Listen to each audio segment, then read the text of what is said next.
Hi guys, welcome back to my YouTube channel. My name is Tessie and today we'll be making this as shown on the screen. If you're yet to subscribe to my channel, kindly do that and let's get right into the video. So guys, I have this Ankara print and with me here I have just 2 yards. So in order to make this dress, you need 3 yards or 3.5 yards. So I'm just trying to make this as a tutorial for you guys. It's not like I'm going to put it on, it's just a tutorial so you get to understand how to make this particular dress. I hope you understand. So now we'll go ahead to fold our fabric into two. So after folding your fabric into two, you fold it into a triangle. As you can see, I folded mine into a triangle just like this. So I don't want it too full. So depending on how full you want it to be, for me, I have to like shift it in a bit. So I took it in a bit and I have my triangle. So this part, I'll be placing my shoulder measurement. My shoulder divided by 2 will give me 8 inches. So I'll place my tape and chalk where I have like 8 inches thereabouts. So I have 8 inches around this corner. So I'm just going to chalk this as my shoulder line. So I'll go ahead now to connect it into a straight line. So this part will serve as my shoulder line. So I'll be placing my shoulder measurement divided by 2. So the shoulder divided by 2, like I said, is 8 inches. I went ahead to chalk my 8 inches at that point. And from that point, I'll come down to my armhole line. So usually my armhole is 9 inches. Because we are working on this kind of dress will go up by 1 inches. So I'll be using 8 inches. So if your armhole is 8 inches, you go up and use 7 inches. Hope you understand. So I went ahead to chalk 8 inches and I connected it into a straight line. So after connecting my lines, what I'll be doing next is placing my neck measurements. So I'll be using 3 by 3. So I'll go ahead now to chalk 3 by 3. So after chalking my neckline, I'll go ahead now to connect my lines. So after connecting my lines, what I'll be doing next is at that shoulder line, I'll come down by 1 inch for my shoulder slope.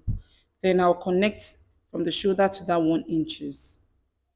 So what I'll do next is check what I have at that armhole point. I have 7 inches. I'll divide it by 2. Then on that point, I'll come in by half an inch. So what I'll do next is at the chest line area, I'll be placing my bust measurement divided by 4. So my bust divided by 4 gave me 9.5. Then I chalked. Then what I'll do next is curve in my armhole. So guys, after curving in my armhole, I'll be placing 1 inch for ease and also 1 inch for sewing allowance. That's total of 2 inches. Now what I'll do is just connect my chest line area so that we don't get confused. I'm supposed to chalk this line straight down. So I just chalked my chest line area straight down. So what I'll do next is at this neckline area, I'm going to come in by 0.75. So I came in by 0.75. Then from that point, I'm just going to slant all the way to the chest line area.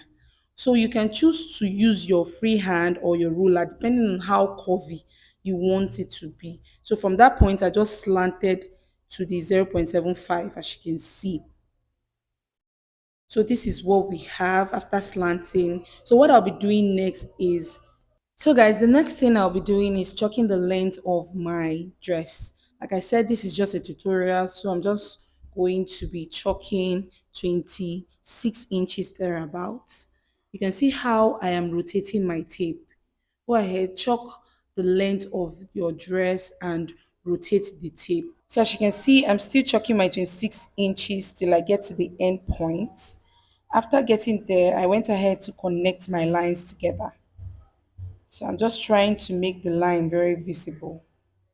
So after connecting the line together, from that chest line area, I'm just going to slant all the way down.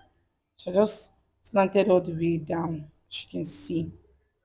So guys, we are done with the pattern drafting. I'll go ahead now to cut out my pattern. So just watch closely. So guys, if you're yet to subscribe to the channel, kindly do that and let's get right back into the video. So guys, I'll go ahead now to cut out this part. So after cutting out the pattern, this is what I have, as you can see. So you should have something looking like this. So you have two pieces for the front and for the back. So now we'll be taking out one part for the front, and the other part for the back. We're just going to cut out this area because the back is just straight. It doesn't have this sharp effect. So go ahead now to take out these parts. I hope you understand. So I'm just taking out this part for the back alone. So our back is going to be looking like this, while the front would have the shape. I hope you understand. So when you open it up, you should have something looking like this for the front, and why you should have the other one looking like this for the back. So I'll go ahead now to cut out the facing. So I folded my fabric into two. I'm going to be using a facing for it. So I'm just going to place my front pattern on the fabric that I folded, and I will be cutting the exact shape I have for the front. So go ahead, cut out the exact shape. Then I'm just going to take out the front after getting that exact shape, and I will cut out how long I want my facing to be. So guys, this is what we have for the front facing. If you open it up, you should have something looking like this. So this is it for the front facing. I have my facing for the front. So now what I'll do next is stitch. But before stitching, I'm going to be cutting out the back facing as well. So I folded my fabric into two, as you can see. Then I placed the back, and I went ahead to cut out the exact shape as well. Then I cut out how long I want my back facing to be. So guys, this is it for the back facing as well. So I'll place my facing, the right side facing each other. Then I'll be stitching. So I'll go ahead now to stitch half an inch, then I will turn it out. So guys, for the front, there is a rope attached at that middle part of the front. So I'm going to be using my bias for it. So I'll use this bias now to make a rope. So after using the bias to make my rope, this is what I have, as you can see. So what I'll do next is fold my rope into two. Fold it into two equal parts, and then place the rope at that middle part of the front. So I'm going to place it, pin it down, or stitch it down.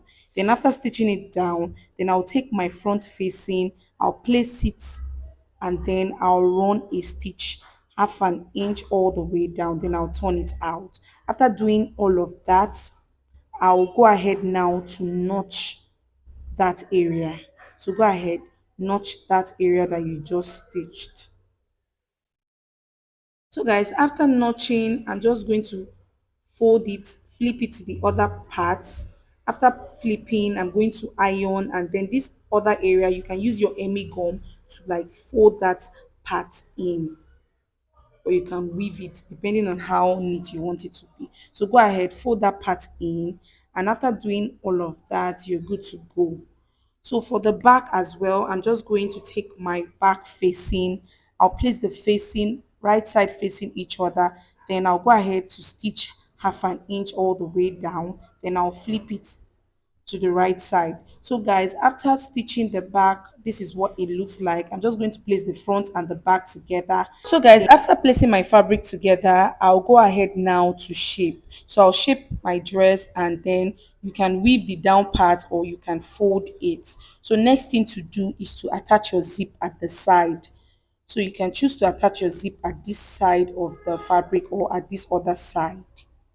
So after doing all of that, you should have something looking like this. So guys, like I said, this is just a tutorial, so I didn't add zip to it, but you can add zip to yours and you're good to go. Hope this tutorial was helpful. Please do not forget to subscribe to the channel, like this video, drop a comment, and I'll see you guys in the next class. For now, I'll say bye.